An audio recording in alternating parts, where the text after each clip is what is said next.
Saudari dan saudara yang terkasih dalam Kristus, selamat sore.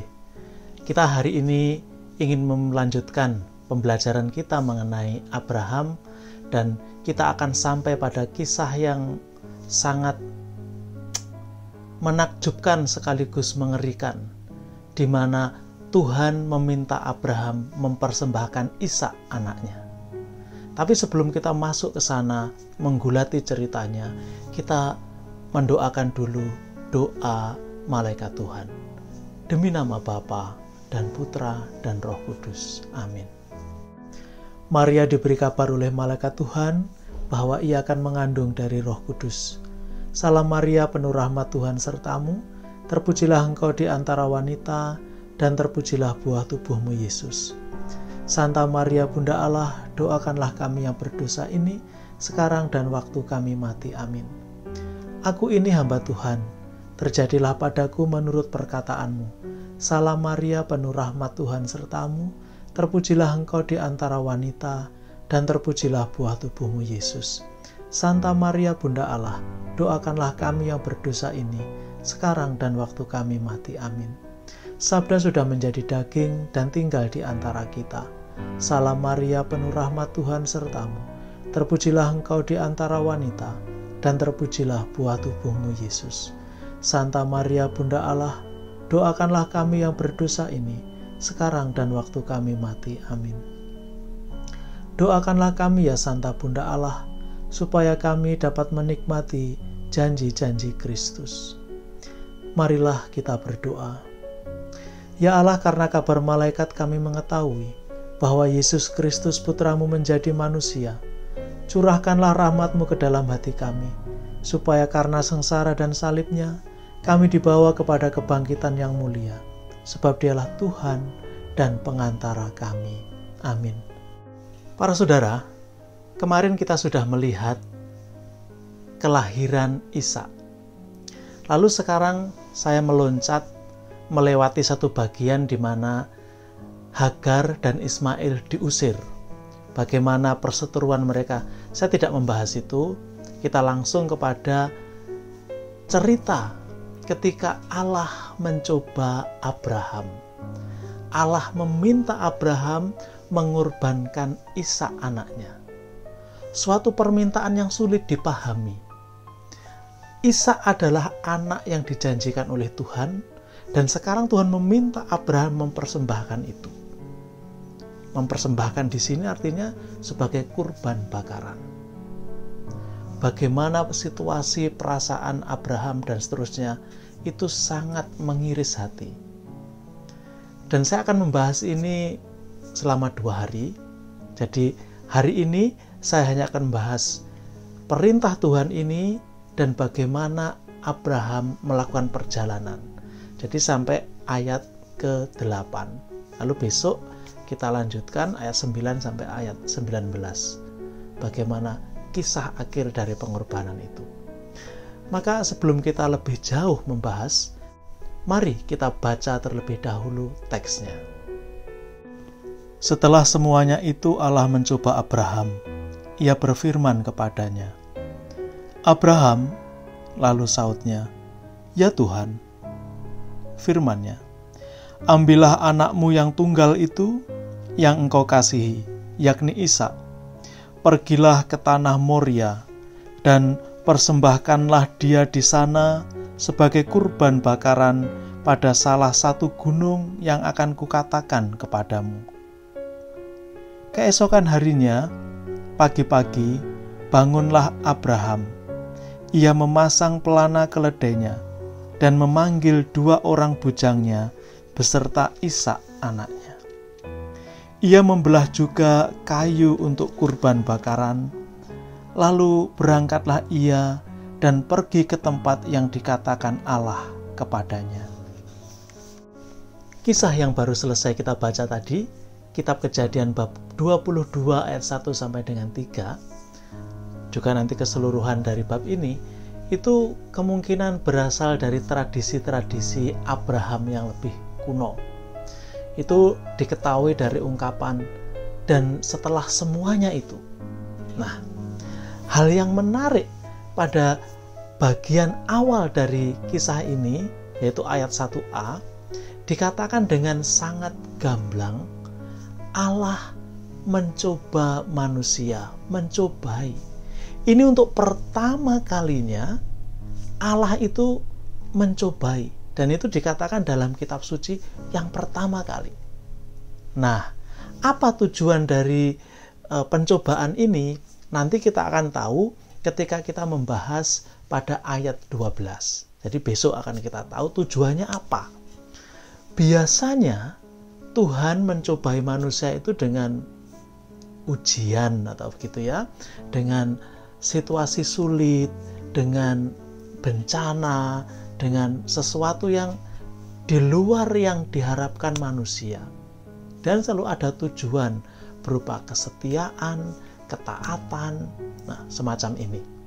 Nah, kemudian perintah Tuhan itu menyusul, disampaikan begitu cepat pada ayat 1b sampai dengan ayat 2, lalu kemudian ayat 3 itu bagaimana Abraham memulai melaksanakan apa yang diminta oleh Allah.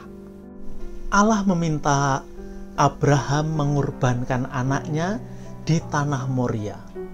Tanah Moria ini tidak dikenal. Yang diketahui adalah kemudian Salomo mendirikan mezbah Allah di Gunung Moria. Nah, kemungkinan ya di sana. Nah, saudari dan saudara terkasih, Abraham menerima perintah Tuhan ini tanpa bantahan. Dia tidak bertanya apa tujuannya, tidak. Abraham melakukan. Diceritakan keesokan harinya pagi-pagi Abraham bangun dan menyiapkan semuanya. Tapi dari proses ini kita bisa mengetahui isi hati Abraham, kepedihan Abraham. Lihatlah, yang dikatakan pertama apa? Memasang pelana keledai. Biasanya ini ditaruh di akhir, ini persiapan akhir, tapi ditaruh di awal. Maknanya apa? Abraham siap melaksanakan perintah Tuhan. Tetapi hal-hal lain yang harusnya dikerjakan pertama, misalnya menyiapkan kayu bakar, membelah kayu, ditaruh terakhir. Kenapa ditaruh terakhir? Karena ini mengingatkan langsung akan perintah Tuhan bahwa dia harus membakar anaknya. Ini sangat sakit. Maka itu dilakukan kemudian. Tapi Abraham siap dengan mengatakan pelana disiapkan lebih dulu. Siap berangkat. Nah, ketika semuanya sudah siap, baru dia memanggil pelayannya dan memanggil Ishak. Nah, perjalanan ke Gunung Moria atau ke tanah Moria juga bukan tanpa sesuatu yang menyakitkan, mengiris-ngiris hati Abraham. Mari kita baca teksnya agar kita mengerti seperti apa situasinya. Ketika pada hari ketiga Abraham melayangkan matanya, kelihatanlah kepadanya tempat itu dari jauh. Kata Abraham kepada kedua bujangnya itu, "Tinggallah kamu di sini dengan keledai ini. Aku beserta anak ini akan pergi ke sana. Kami akan sembahyang. Sesudah itu kami kembali kepadamu." Lalu Abraham mengambil kayu untuk kurban bakaran itu dan memikulkannya ke atas bahu Ishak anaknya. Sedang di tangannya dibawanya api dan pisau. Demikianlah keduanya berjalan bersama-sama. Lalu berkatalah Ishak kepada Abraham ayahnya, "Bapa," sahut Abraham. "Ya anakku." Bertanyalah ia, "Di sini sudah ada api dan kayu, tetapi di manakah anak domba untuk kurban bakaran itu?" Sahut Abraham, "Allah yang akan menyediakan anak domba untuk kurban bakaran baginya, anakku." Demikianlah keduanya berjalan bersama-sama. Saudari dan saudara terkasih, bagaimana awal perjalanan mereka ke Gunung Moria tidak diceritakan. langsung diceritakan pada hari ketiga. Dan Abraham melayangkan pandangannya dan tahu, oh tempatnya di sana. Janganlah kita bertanya, dari mana Abraham tahu bahwa tempatnya di situ? Ya, pengarang suci mengatakan demikian. Dan Abraham dalam imannya mengetahui bahwa di sanalah tempatnya. Lalu perjalanan sampai di saat yang cukup kritis. Dia meminta bujangnya 2 orang dan keledai itu untuk tinggal di kaki bukit. Dan mereka melanjutkan perjalanan berdua saja. Mereka akan sembahyang, kata Abraham. Kita boleh bertanya, misalnya, loh, mengapa mereka nggak diajak bujangnya itu? Bukankah mereka bisa membantu, membawakan kayu dan semuanya, sehingga perjalanan itu begitu cepat? Atau kita bisa bertanya, apakah kedua bujangnya itu tidak perlu juga ikut bersembahyang di sana? Mengapa harus ditinggalkan? Dan pertanyaan yang lain, yang susah dijawab. Tetapi bolehlah kita menafsirkan begini. Mungkin Abraham tidak ingin melibatkan penderitaannya kepada orang lain.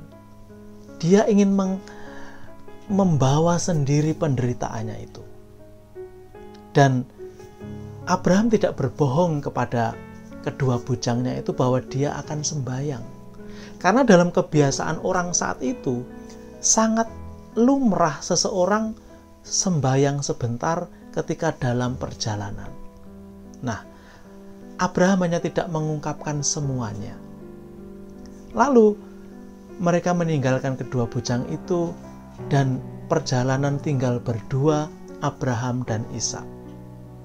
Sangat dramatis. Ishak dalam situasi ini adalah kurban itu sendiri. Dan si kurban ini harus membawa sendiri kayu yang nanti akan membakar dirinya. Si pengorban membawa api dan pisaunya. Mereka berjalan beriring. Lalu ada sesuatu yang mengusik hati Ishak.